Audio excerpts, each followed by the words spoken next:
5:30টায় বের হয়েছি অফিস থেকে, বের হয়ে আমি শুধু রাস্তায় রাস্তায় ঘুরতেছি। এদিক দিয়ে ঢুকতে পারতেছি না, পল্টনের মধ্যে ঢুকতে পারলাম না। লাস্টে এদিক দিয়ে আসলাম, এখানে একটা ছেলের হাতে পায়ে ধরে আমি বললাম যে আমাকে একটু শাহবাগের দিকে যেতে দাও। ছেড়েছে, আমি শাহবাগের ওখানে দেখি যে আরও লোকজন। পরে ওখান দিয়ে ঘুরে আবার এদিকে যাচ্ছি, যে এদিক দিয়ে যদি যাইতে পারি মিরপুর রোড, তাও এখানেও আমাকে যেতে দিচ্ছে না। আমি ডায়াবেটিস আর ফ্রিজে পানি আপনার জন্য না, ফ্রিজে পানি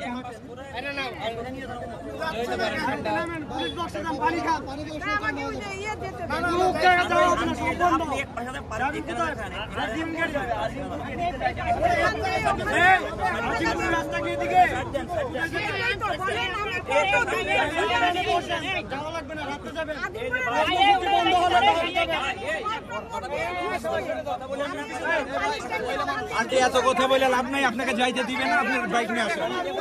এত কথা বলা যায় না।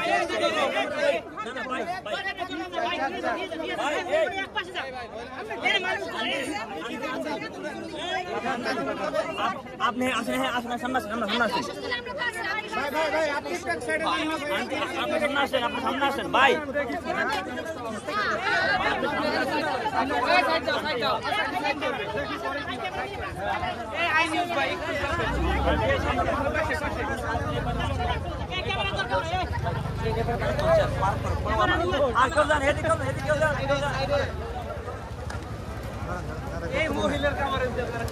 আমি এনবিআরে আছি, আয়কর অফিস।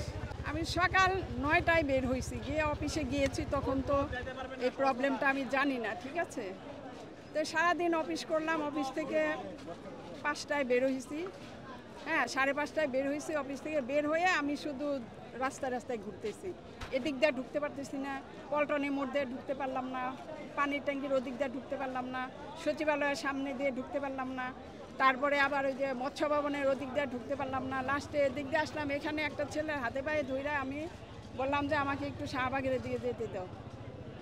ছেড়েছে, আমি শাহবাগের ওখানে দেখি যে আরও লোকজন।